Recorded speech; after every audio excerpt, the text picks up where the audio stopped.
Okay, so in this next video, we're now gonna talk about the border widget.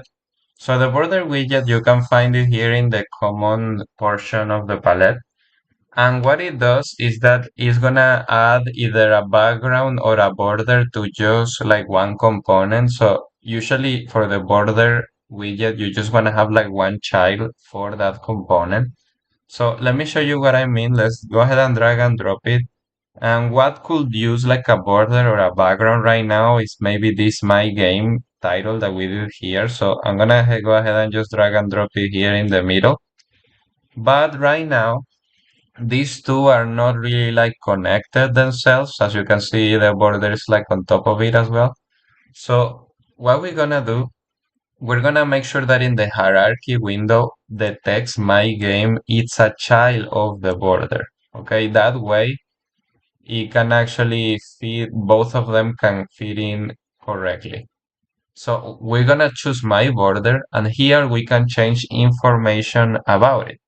So one that is really important is the brush color here. That's gonna give it the actual color to the border. So we can give it, let's say, like a black color, and we can extend it with this button, with these dots, to actually make it fit.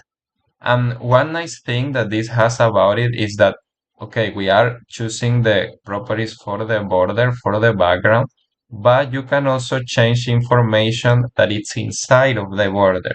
For example, if I change this here, I can change the color of my text even though I'm not exactly in the text widget property component. So here I'm gonna just change it to maybe like a blue.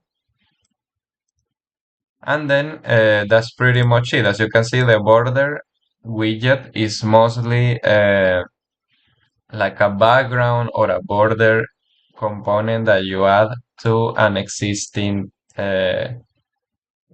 component, an existing item in the designer. Okay, so compile save, you can give it a run to make sure everything is looking fine.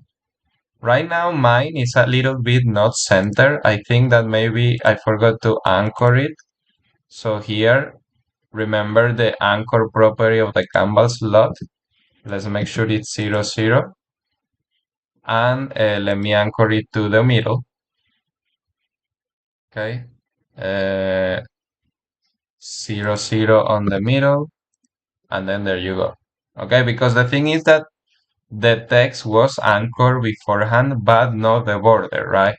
So when you add the border, you kind of have to add that setting again. Anchor it to the middle of the game. Now let's test it again. Okay, now it is working as intended. Okay,